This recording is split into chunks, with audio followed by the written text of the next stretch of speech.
एक oil company की लालच ने गहरे समुद्र में छिपे एक जानवर को जगा दिया और वो आगे चलकर इस गांव के लोगों के लिए भगवान का एक श्राप बन गया। क्या उन्हें इस श्राप से कोई बचा पाएगा या उन्हें इसी के साथ जीना पड़ेगा? चलिए आपको पूरी कहानी बताता हूँ। इस कहानी की शुरुआत में हमें समुद्र के बीच में एक रिग प्लेटफॉर्म दिखाया जाता है जहाँ दो आदमी कुछ काम कर रहे होते हैं, जिसमें से एक आदमी डाइवर होता है। वो आदमी पानी के अंदर जाता है और रिग प्लेटफॉर्म के पिलर पर एक टाइम बॉम्ब सेट कर देता है। उसको ये बॉम्ब सेट करते हुए महसूस होता है कि कोई बड़ा सा जीव उसकी ओर आ रहा है। वो देखता है तो वो एक बड़ी सी शार्क होती है और वो उस पर हमला कर देती है। यहाँ उसका साथी बाहर खड़ा होकर अपनी वॉकी टॉकी पर उससे कांटेक्ट करने की कोशिश कर रहा होता है, लेकिन उसे सामने से कोई भी जवाब नहीं मिलता। अब उसकी बोट हिलने लगती है। वो जब पानी में देख रहा होता है तो शार्क उस पर भी हमला कर देती है। अब मूवी का सीन चेंज हो जाता है। मेक्सिको की सड़क पर एक आदमी पॉल अपनी फैमिली को लेकर जा रहा होता है। उसके साथ उसकी बीवी, बेटी और एक छोटा बेटा होता है। वो लोग एक बीच पर रुककर थोड़ी देर चिल कर रहे होते हैं, जहां पॉल का बेटा अपने दूरबीन से वही प्लेटफॉर्म को देख रहा होता है जिसे हमने मूवी के स्टार्टिंग में देखा था। दरअसल ये प्लेटफॉर्म एक ऑयल कंपनी का होता है और पॉल उसी कंपनी में स्ट्रक्चर इंस्पेक्टर होता है, जिसका काम ये चेक करना होता है कि ये प्लेटफॉर्म अब यूज करने लायक है या नहीं। वो इस प्लेटफॉर्म का आखिरी एक बार रिपोर्ट बनाने के लिए आया होता है, क्योंकि उसकी कंपनी इस प्लेटफॉर्म को जल्द ही डिस्ट्रॉय करने वाली होती है। वो अपने काम के साथ साथ एक वेकेशन भी एंजॉय करना चाहता है और इसीलिए वो अपनी फैमिली को भी अपने साथ लाया होता है। अब वो लोग मेक्सिको के एक टाउन में पहुंचते हैं जो कि दिखने में अजीब सा होता है। वहाँ के लोग पॉल और उसकी फैमिली को नफरत भरी नजरों से देख रहे होते हैं। जब पॉल वो होटल पर पहुंचता है जिसकी फोटो उसके फोन पे थी, तो उसे पता चलता है कि ये जगह अब पहले से बहुत ही ज्यादा बदल गई है और जो फोटो पॉल के पास है वो बहुत पुरानी है। पॉल वहाँ पर बैठे लोगों को होटल के बारे में पूछताछ करने के लिए जाता है। वो उन्हें बताता है कि मैं एक ऑयल कंपनी से आया हूँ और ये टाउन भी मेरी कंपनी ने ही डेवलप किया था। वहाँ बैठा आदमी पॉल को कुछ भी जवाब नहीं देता और उसे इग्नोर कर देता है। जब पॉल उसे फिर से पूछने की कोशिश करता है तो वो आदमी उसे बताता है कि इस गाँव की ये जो हालत हुई है वो तुम्हारी कंपनी की वजह से ही हुई है। पॉल और मार्ले की बातें सुनकर पॉल की वाइफ अपनी गाड़ी से नीचे आ जाती है। वो एक अमेरिकन मैक्सिकन होती है और वो मैक्सिकन लैंग्वेज में उस आदमी के साथ बात करने लगती है।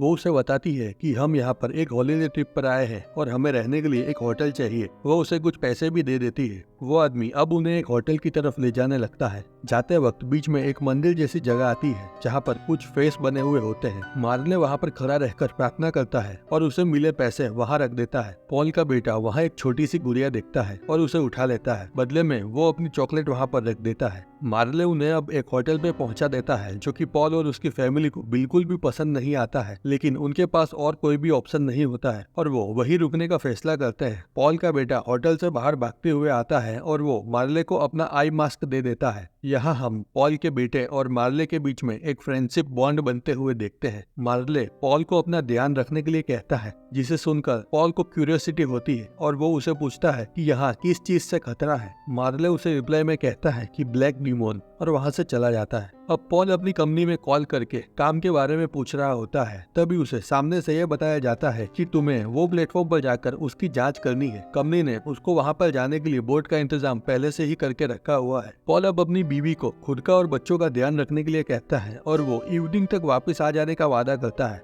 वो बोट पर चला जाता है जहाँ एक गार्ड उसे मिलता है। वो उसे अपनी पहचान बताता है। वो गार्ड उसे बताता है कि आपके लिए बोट पहले से ही लगी हुई है। वो आदमी आपको वहां तक लेके जाएगा। जब पॉल बोटमैन के साथ प्लेटफॉर्म पे जा रहा होता है तो वो उसे पूछता है कि इस गांव के सारे मछुआरे कहाँ चले गए। बोट वाला बताता है कि ये समुद्र में एक भयानक शार्क फिश है जिसका नाम ब्लैक डिमोन है और उसी के डर की वजह से गांव के सारे लोग यहाँ से चले गए हैं, क्योंकि कोई भी फिशिंग नहीं कर पा रहा था। पॉल उसकी बात पर मजाक उड़ाता है और उसे बताता है कि ये बस एक मनगढ़ंत कहानी है। वो बोट वाला आदमी पॉल को समुद्र में एक जगह पे ले जाता है जहाँ पे एक और बोट लगी हुई होती है। वो पॉल को आगे खुद ही चले जाने के लिए कहता है। पॉल उसे मनाने की कोशिश करता है, लेकिन आखिरकार उसे अकेले ही जाना पड़ता है। वहाँ पॉल की वाइफ को भी पॉल की चिंता होने लगती है। वो लोग जिस रेस्टोरेंट में बैठे हुए होते हैं वहाँ कुछ शराबियों का ग्रुप आता है। वो लोग उसकी बेटी को छेड़ रहे होते हैं, जिससे उसके बचाव में उसकी माँ वहाँ पर ही एक बियर की बोतल उठाकर उस शराबी के सर पर फोड़ देती है और वो तीनों वहाँ से भाग जाते हैं। वो जब अपनी कार के पास पहुँचते हैं तो देखते हैं कि किसी ने उनकी कार के सारे टायर्स को पंचर कर दिया होता है।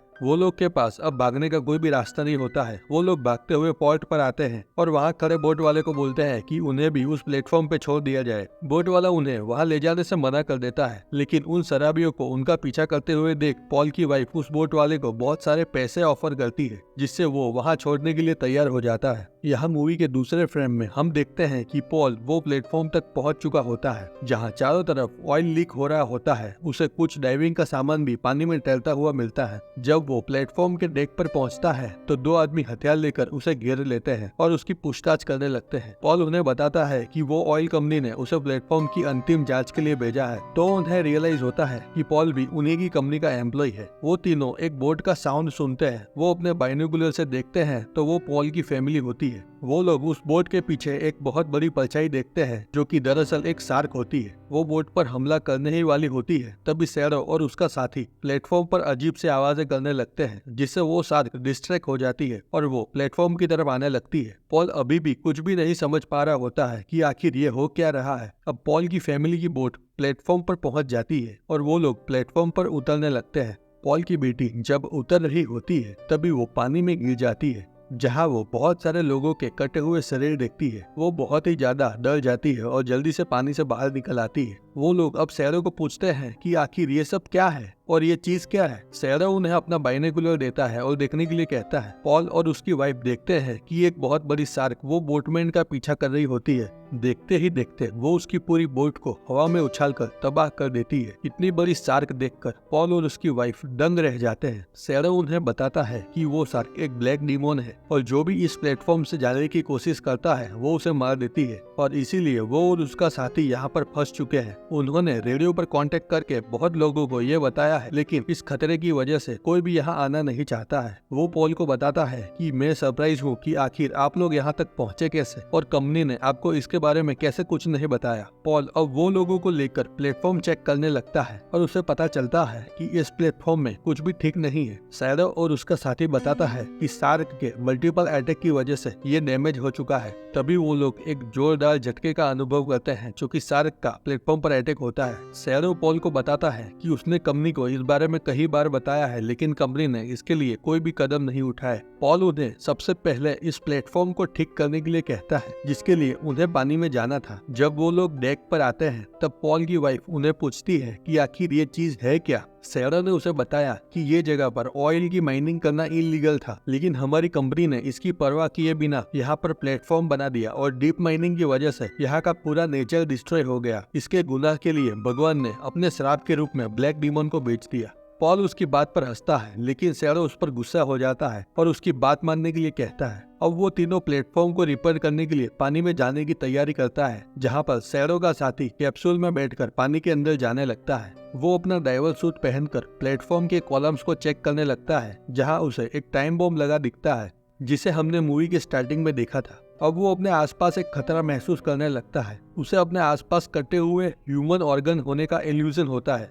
वो जैसे तैसे अपने आप को संभालता है और शार्क को अपनी ओर आते हुए देखता है। वो जल्दी से कैप्सूल के अंदर चला जाता है, लेकिन शार्क उसके कैप्सूल पर हमला कर देती है और उसे नीचे की तरफ खींचने लगती है। अब सैरो जैसे तैसे पानी के बाहर निकल भागता है और उसका साथी हमें पानी में तैरते हुए दिखता है। जब पॉल उसे बचाने के लिए उसे पानी के बाहर खींचता है तो उसका आधा शरीर कटा हुआ होता है। सब लोग उसे देखकर बहुत ज्यादा डर जाते हैं और पॉल की बेटी भी उसे अपनी रूम की खिड़की से देख लेती है और बहुत ज्यादा घबरा जाती है। अब पॉल और उसकी वाइफ डेक रूम में आते हैं और यहाँ से निकलने के रास्ते के बारे में सोच रहे होते हैं। पॉल उसकी वाइफ पर गुस्सा हो जाता है और कहता है कि तुमको मैंने वहाँ रुकने के लिए कहा था, तो तुम यहाँ पर क्यों आई। उसकी वाइफ उसे अपने साथ हुई पूरी घटना बताती है। उतने में वहाँ उनके बच्चे आ जाते हैं। पॉल का बेटा उसे सैरो के पार्टनर के बारे में पूछता है, जो कि अब मर चुका था। वो उसके बेटे का दोस्त बच चुका था और उसने एक शार्क के दांत वाला लॉकेट भी उसे दिया था। पॉल की बेटी उसे बताती है कि वो नीचे कुछ काम कर रहा है और वो उसके बारे में चिंता न करे। अब हम देखते हैं कि पॉल और सैरो निराश होकर बैठे हुए होते हैं। तभी पॉल को कुछ बोट दिखने का इल्यूजन होता है। वो चिल्लाने लगता है और सैरो उसे रोकने की कोशिश करता है, लेकिन पॉल उन्हें बुलाने के लिए अपने पास रखी हुई फ्लेयर गन चला देता है। जल्द ही पॉल भी रियलाइज करता है कि वो उसका इल्यूजन था। जब पॉल वापस आकर अपने रूम में अपने बेटे से मिलता है तो उसका बेटा उसे कहता है कि डैड, हम मरने वाले हैं क्या। पॉल उसे बताता है कि उन्हें कुछ नहीं होगा। पॉल अब प्लेटफॉर्म को ठीक करने की कोशिश करता है और उसकी फैमिली कुछ काम की चीजों को जुटाने लगती है। पॉल का बेटा एक खिलौने की बोट लेता है और उसमें कुछ गुड़िया को बिठा के रख देता है। वो उसे नीचे ले जाकर पानी में बोट रख देता है, लेकिन उतने में एक गुड़िया पानी में गिर जाती है। उसी वक्त शार्क प्लेटफॉर्म पर एक जोरदार हमला करती है, जिससे पॉल का बेटा पानी में गिर जाता है। उसकी माँ उसे बचाने के लिए पानी में कूद जाती है। पॉल उसकी आवाज सुनकर भागता हुआ वहां जाता है और एक रस्सी फेंक कर उन दोनों को बाहर निकाल लेता है। पॉल की वाइफ ने कुछ डॉक्यूमेंट्स देखे हुए होते हैं, जिसमें प्लेटफॉर्म का फिटनेस रिपोर्ट होता है। इस प्लेटफॉर्म पर बहुत सारी दिक्कत होने के बावजूद पॉल ने उसे अप्रूवल दिया हुआ होता है। वो पॉल को इसके बारे में पूछती है और बताती है कि ये सब तुम्हारी वजह से हो रहा है। पॉल उसे बताता है कि मैंने ये सब पैसों के लिए किया था ताकि अपनी फैमिली अच्छे से रह पाए। आगे हम देखते हैं कि शार्क उनके प्लेटफॉर्म के नीचे घूम रही होती है और टाइम बॉम्ब के फटने में भी 1 ही घंटे का समय बचा हुआ होता है। पॉल सैरो के साथ जनरेटर को ठीक करने की कोशिश कर रहा होता है, लेकिन उसे इसमें बहुत दिक्कतों का सामना करना पड़ रहा होता है। वो सैरो को कहता है कि ये सब उसकी गलती है और उसने ये प्लेटफॉर्म खराब होने के बावजूद फिटनेस सर्टिफिकेट को अप्रूवल दिया था। वो आगे बताता है कि कंपनी ने ये सारे राज को दबाने के लिए वो सारे ओरिजिनल डॉक्यूमेंट्स प्लेटफॉर्म पर रखवा दिए और मुझे यहाँ पर भेज दिया, जिससे बॉम्ब ब्लास्ट में सब खत्म हो पाए। ये पूरा ट्रैप कंपनी ने उसे मारने के लिए रचा था, जिससे वो मर जाए और उसे फर्जी डॉक्यूमेंट पर अप्रूवल देने वाले पैसे भी ना देने पड़े। आगे हम देखते हैं कि पॉल की फैमिली एक बोट बनाने की कोशिश कर रही होती है। सैरो वहाँ पर बैठकर रेडियो ठीक कर रहा होता है। सैरो पॉल को बताता है कि मैं नीचे जाकर बॉम्ब को निकालने की कोशिश करता हूँ और तुम अपनी फैमिली को लेकर यहाँ से निकल जाओ। पॉल को पता चल जाता है कि सैरो उसकी फैमिली को बचाने के लिए अपना बलिदान देने वाला है। वो उसे मना कर देता है और बताता है कि ये सब के लिए जिम्मेदार मैं हूँ और मैं बॉम्ब को निकालने के लिए जाऊंगा और शार्क को डिस्ट्रैक्ट करूंगा और तुम मेरी फैमिली को लेकर यहाँ से निकल जाना। अब टाइम बॉम्ब फटने में सिर्फ 10 मिनट बचे हुए होते हैं। पॉल अपनी फैमिली को मिलता है और बताता है कि आप पॉल के साथ निकलो, मैं बॉम्ब को डिफ्यूज करके आपके साथ आ जाऊंगा। वो डाइवर सूट पहनकर पानी में कूद जाता है और वहाँ सैरो और पॉल की फैमिली बोट लेकर वहाँ से निकलने लगते हैं।